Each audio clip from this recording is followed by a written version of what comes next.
大家好，我是小林风味。今天我们来一起学做猪肉白菜饺子。白菜的谐音就是百财，翡翠是吉祥的象征，把它们放在一起就是招财、发财、吉祥如意的意思。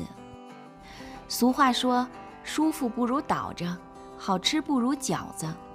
这话如此传神地表达了大众对饺子的深深喜爱，以及对家的眷恋。中秋到了，逢年过节吃饺子是咱们中国人的传统习惯。虽然家家户户都吃，但是因为馅料的不同，而各村有各村的高招。我们要做的百财饺子，我觉着就是最传统和有年味儿的一种饺子了。这是300克的白面，把它和成软硬适中的面团，并且把它醒发。把面盖好之后，我们开始来和另一半的面，另一半的翡翠面也要用300克的面粉，同样重量，只不过它的水要用搅白菜出来的水来和面，这样的面就变成翡翠颜色了。之前吃过的白菜翡翠饺子，如果纯粹用白菜汁，颜色稍微有一点浅，所以这次我加了一点菠菜汁儿。菠菜大概有1磅，把它烫熟焯碎，然后你看它这个绿的菠菜汁儿非常非常翠绿。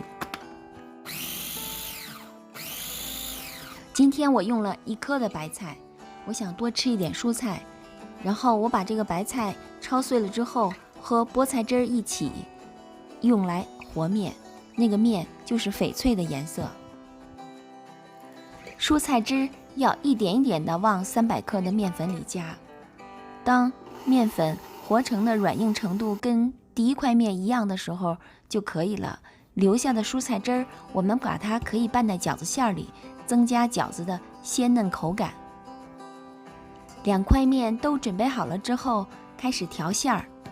这是姜末，是去腥用的，再加一点小葱。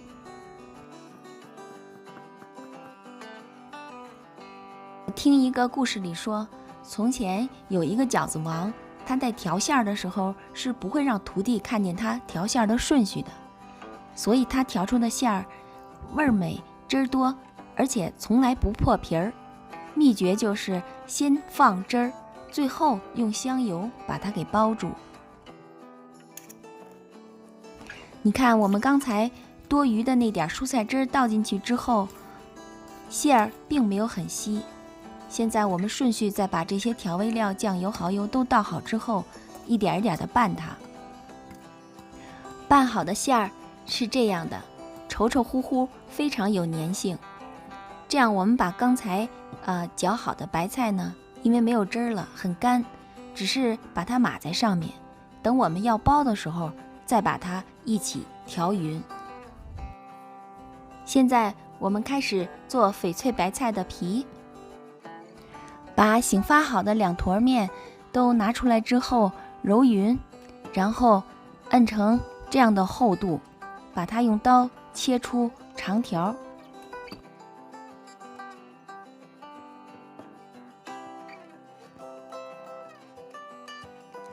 接着把绿面给它擀成长方条，然后在长方条里放上1条这个白面，这样把它封紧了，就变成绿面包着白面的一个长剂子了。当然要把它拧紧，拧紧之后一搓，就是我们平常要用的粗细大小的剂子了。你再从这个角度看看，一定要瞪着把它从头到尾都捏上。我一共做了3条这样的剂子，然后把它用毛巾盖上，防止水分蒸发。切出大小均等的剂子，撒上面粉，防止粘连。现在是关键，把每一个都团圆了，再往下按，这样才能保证每一个翡翠的边儿都在外面。擀饺子皮大家都会，现在我就再示范一遍，就是提和拉要双手配合好，要左手赶一下，右手向上提一下，再赶一下，再提一下，这样交替的动作快了，你就形成自然的这种速度了。该包饺子了，所以我们把刚才的馅儿拌匀，然后尽量多的放馅儿。饺子有很多种包法，现在看是分别挤，左边挤好，右边再捏紧，这是一种包法，很好看，很传统。现在我再给大家示范一个挤饺子的包法。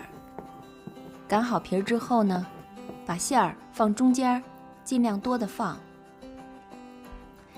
然后也是中间对折之后，用左边的虎口向里掐，再用右边的虎口向里掐，这样一挤就可以了。这样挤出的饺子翡翠更漂亮。我从这个角度再给您示范一遍，你看，左边虎口掐好，右边再挤，很快。这是我挤好的饺子，饺子都包好之后就可以下锅煮了。除了开水之外，还有一个小窍门，就是要往水里放2克左右的盐，这样煮好的饺子之间不容易粘连。很多新手朋友在煮饺子的时候容易给煮破，它是因为没有用勺子背儿去推饺子，勺子背儿比较光滑，不容易把饺子砍破。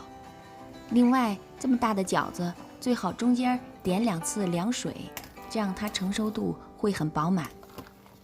好了，热气腾腾的大饺子出锅了，个个跟小猪一样胖乎乎的，咬一口鲜香无比，汁儿很满很嫩，再调一个有辣椒油和醋的碗汁儿，就更好吃了。现如今周末团聚吃饺子，朋友爬梯吃饺子，这饺子似乎把人间的百味、人情的冷暖、人生沧桑都包了进去，藏了起来，一股脑的吃下去。当热气腾腾的饺子上桌，低头一大口，香；抬头再来一个，还是一个字儿，美。如果问世间还有没有比这美味的饺子更让人欲罢不能的食物呢？有，那就是下次咱吃什么馅儿的饺子呢？今天这美味的白菜饺子就给您介绍到这里，希望您继续支持和鼓励，我们下次再见，谢谢。